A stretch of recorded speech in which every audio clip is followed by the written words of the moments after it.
Hello everyone, welcome to GK express.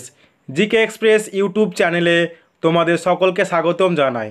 তো দেখো, WBP ও KP কনস্টেবলকে target করে আজকে আমরা আলোচনা করছি 34 নম্বর প্র্যাকটিস সেট নিয়ে। তোমরা অবশ্যই ক্লাসটি প্রথম থেকে শেষ পর্যন্ত দেখবে, আর যারা আগের ক্লাসগুলো দেখোনি ডেসক্রিপশনে লিঙ্ক দেওয়া আছে, ওখানে গিয়ে দেখে নাও। তো 1 নম্বর প্রশ্ন দেখো, চতুর্থ বৌদ্ধ সম্মেলন কোথায় হয়েছিল? চতুর্থ বৌদ্ধ সম্মেলন কোথায় হয়েছিল? তো দেখো, চতুর্থ বৌদ্ধ সম্মেলন কাশ্মীরে হয়েছিল। তো অপশন বি হয়ে যাবে রাইট অ্যান্সার।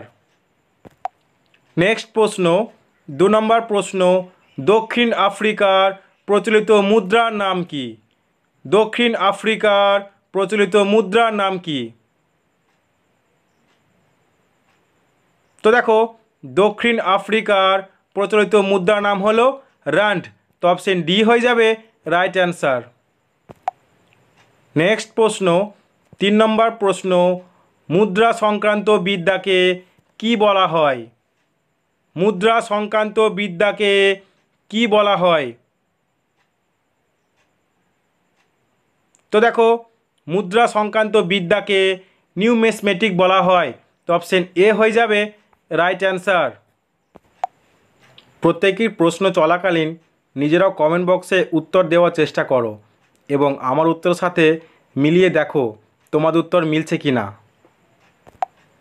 নেক্সট প্রশ্ন, 4 নম্বর প্রশ্ন, পশ্চিমবঙ্গের সবচেয়ে বেশি বৃষ্টিপাত কোথায় হয়? পশ্চিমবঙ্গের সবচেয়ে বেশি বৃষ্টিপাত কোথায় হয়? তো দেখো, পশ্চিমবঙ্গের সবচেয়ে বেশি বৃষ্টিপাত হয় বক্সা ডুয়ার্সে। তো অপশন সি হয়ে যাবে রাইট অ্যান্সার। নেক্সট প্রশ্ন, 5 নম্বর প্রশ্ন, শেষ মৌর্য সম্রাট কে ছিলেন? শেষ মৌর্য সম্রাট কে ছিলেন?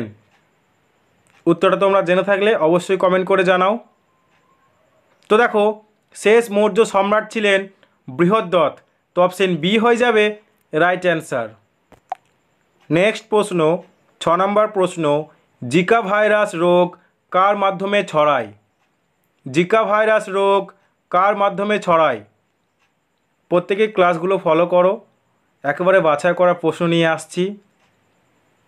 তো দেখো, জিকা ভাইরাস মশার মাধ্যমে ছড়ায়। তো অপশন ডি হয়ে যাবে রাইট অ্যান্সার। নেক্সট প্রশ্ন, 7 নম্বর প্রশ্ন, কার্বলিক অ্যাসিড হিসাবে পরিচিত নিচের কোনটি? কার্বলিক অ্যাসিড হিসাবে পরিচিত নিচের কোনটি? তো দেখো, কার্বলিক অ্যাসিড হিসেবে পরিচিত ফেনল। তো অপশন এ হয়ে যাবে রাইট অ্যান্সার। নেক্সট প্রশ্ন, 8 নম্বর প্রশ্ন, বিম্বিসারের উপাধি কী ছিল? বিম্বিসারের উপাধি কী ছিল? তো দেখো, বিম্বিসারের উপাধি ছিল শ্রেণিক। তো অপশন সি হয়ে যাবে রাইট অ্যান্সার। নেক্সট প্রশ্ন, 9 নম্বর প্রশ্ন, গারো পাহাড়ের সর্বোচ্চ শৃঙ্গ নিচের কোনটি? গারো পাহাড়ের সর্বোচ্চ শৃঙ্গ নিচের কোনটি? তো দেখো, গারো পাহাড়ের সর্বোচ্চ শৃঙ্গ হলো নররেক। তো অপশন এ হয়ে যাবে রাইট অ্যান্সার। নেক্সট প্রশ্ন, 10 নম্বর প্রশ্ন, নাগাল্যান্ডের বিখ্যাত নৃত্যশৈলীর নাম কি? নাগাল্যান্ডের বিখ্যাত নৃত্যশৈলীর নাম কি? তো দেখো, নাগাল্যান্ডের বিখ্যাত নৃত্যশৈলী হলো রেংমা। তো অপশন সি হয়ে যাবে রাইট অ্যান্সার। নেক্সট প্রশ্ন, 11 নম্বর প্রশ্ন, নিম্নের কোনটি প্রত্যক্ষ কর নয়? অপশনগুলো একটু দেখব। জিএসটি, আয়কর, কর্পোরেটর, উপরে সবগুলি সঠিক। তো দেখো, জিএসটি প্রত্যক্ষ কর নয়। তো অপশন এ হয়ে যাবে রাইট অ্যান্সার। নেক্সট প্রশ্ন, 12 নম্বর প্রশ্ন, সলবাইয়ের সন্ধি কবে স্বাক্ষরিত হয়েছিল? সলবাইয়ের সন্ধি কবে স্বাক্ষরিত হয়েছিল? তো দেখো, সলবাইয়ের সন্ধি 1782 সালে স্বাক্ষরিত হয়েছিল। তো অপশন বি হয়ে যাবে রাইট অ্যান্সার। নেক্সট প্রশ্ন 13 নম্বর প্রশ্ন, গরম পানি অভয়ারণ্য কোন রাজ্যে অবস্থিত? গরম পানি অভয়ারণ্য কোন রাজ্যে অবস্থিত? তো দেখো, গরম পানি অভয়ারণ্য আসামে অবস্থিত। তো অপশন ডি হয়ে যাবে রাইট অ্যান্সার।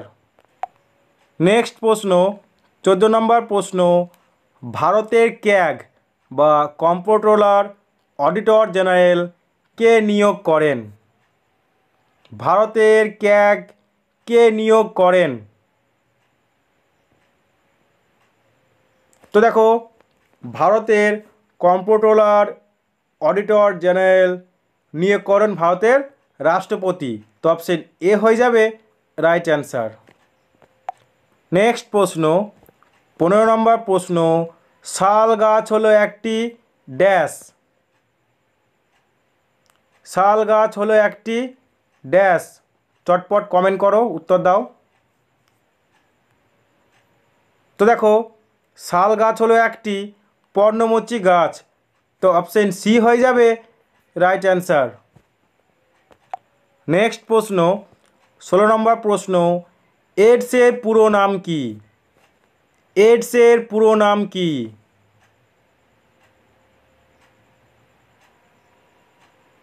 তো দেখো, এইডসের পুরো নাম হলো অ্যাকোয়ার্ড ইমিউনো ডেফিসিয়েন্সি সিনড্রোম। তো অপশন বি হয়ে যাবে রাইট অ্যান্সার। নেক্সট প্রশ্ন 17 নম্বর প্রশ্ন, ভারতের স্বাধীনতা প্রাপ্তির সময় ভারতীয় জাতীয় কংগ্রেসের সভাপতি কে ছিলেন? ভারতের স্বাধীনতা প্রাপ্তির সময় ভারতীয় জাতীয় কংগ্রেসের সভাপতি কে ছিলেন? তো দেখো, ভারতের স্বাধীনতা প্রাপ্তির সময় ভারতীয় জাতীয় কংগ্রেসের সভাপতি ছিলেন জে.বি. কৃপালিনী।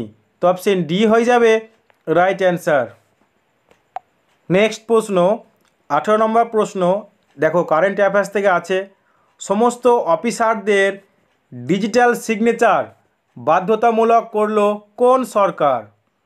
সমস্ত অফিসারদের ডিজিটাল সিগনেচার বাধ্যতামূলক করলো কোন সরকার? সঠিক উত্তর হয়ে যাবে অপশন এ, জম্মু কাশ্মীরের সরকার। নেক্সট প্রশ্ন 19 নম্বর প্রশ্ন, autobiography of an unknown Indian বইটি কে লিখেছেন? Autobiography of an unknown Indian বইটি কে লিখেছেন? তো দেখো, সঠিক উত্তর হয়ে যাবে অপশন সি, নীরজ চন্দ্র চৌধুরী। নেক্সট প্রশ্ন 20 নম্বর প্রশ্ন, মানুষের লালায় কোন উৎসেচক পাওয়া যায়? মানুষের লালায় কোন উৎসেচক পাওয়া যায়? তো দেখো, মানুষের লালায় লাইসোজোম পাওয়া যায়। তো অপশন বি হয়ে যাবে রাইট অ্যান্সার। নেক্সট প্রশ্ন 21 নম্বর প্রশ্ন, ইন্দিরা গান্ধী পরমাণু অনুসন্ধান কেন্দ্র কালপক্কম কোথায় অবস্থিত? ইন্দিরা গান্ধী পরমাণু অনুসন্ধান কেন্দ্র কালপক্কম কোথায় অবস্থিত? তোমরা উত্তর দেওয়ার চেষ্টা করো। তো দেখো, ইন্দিরা গান্ধী পরমাণু অনুসন্ধান কেন্দ্র কালপক্কম তামিলনাড়ুতে অবস্থিত। তো অপশন ডি হয়ে যাবে রাইট অ্যান্সার। নেক্সট প্রশ্ন 22 নম্বর প্রশ্ন, দেখো কারেন্ট অ্যাফেয়ার্স থেকে আছে, ওশিয়ান ডিকেড কনফারেন্স 2024 সালে অনুষ্ঠিত হলো কোথায়? ওশিয়ান ডিকেড কনফারেন্স 2024 সালে অনুষ্ঠিত হলো কোথায়? তো দেখো, ওশিয়ান ডিকেড কনফারেন্স 2024 সালে স্পেনে অনুষ্ঠিত হলো। তো অপশন এ হয়ে যাবে রাইট অ্যান্সার। নেক্সট প্রশ্ন 23 নম্বর প্রশ্ন, নিম্নলিখিতের মধ্যে কোন নিষ্ক্রিয় গ্যাস বায়ুমণ্ডলে পাওয়া যায় না? নিম্নলিখিতের মধ্যে কোন নিষ্ক্রিয় গ্যাস বায়ুমণ্ডলে পাওয়া যায় না। তো দেখো রেডন গ্যাস বায়ুমণ্ডলে পাওয়া যায় না, তো অপশন সি হয়ে যাবে রাইট অ্যান্সার। নেক্সট প্রশ্ন 24 নম্বর প্রশ্ন, 21শে মার্চ দিনটিকে কি বলা হয়? 21শে মার্চ দিনটিকে কি বলা হয়? তো দেখো 21শে মার্চ দিনটিকে মহাবিষুব বলা হয়, তো অপশন বি হয়ে যাবে রাইট অ্যান্সার। নেক্সট প্রশ্ন 25 নম্বর প্রশ্ন, ভারতে কোন হ্রদটি সবচেয়ে বেশি লবণযুক্ত? ভারতে কোন হ্রদটি সবচেয়ে বেশি লবণযুক্ত? তো দেখো ভারতের সম্বর হ্রদটি সবচেয়ে বেশি লবণযুক্ত, তো অপশন ডি হয়ে যাবে রাইট অ্যান্সার। তো তোমরা মনে রাখবে সম্বর হ্রদটি রাজস্থানে অবস্থিত, চিল্কা হ্রদটি উড়িষ্যাতে অবস্থিত, লোনার হ্রদটি মহারাষ্ট্রেতে অবস্থিত, উলার হ্রদটি জম্মু কাশ্মীর অবস্থিত। তো আজকে ক্লাস এতটুকুই, দেখা হচ্ছে পরের ভিডিওটিতে। তোমরা সবাই ভালো থেকো।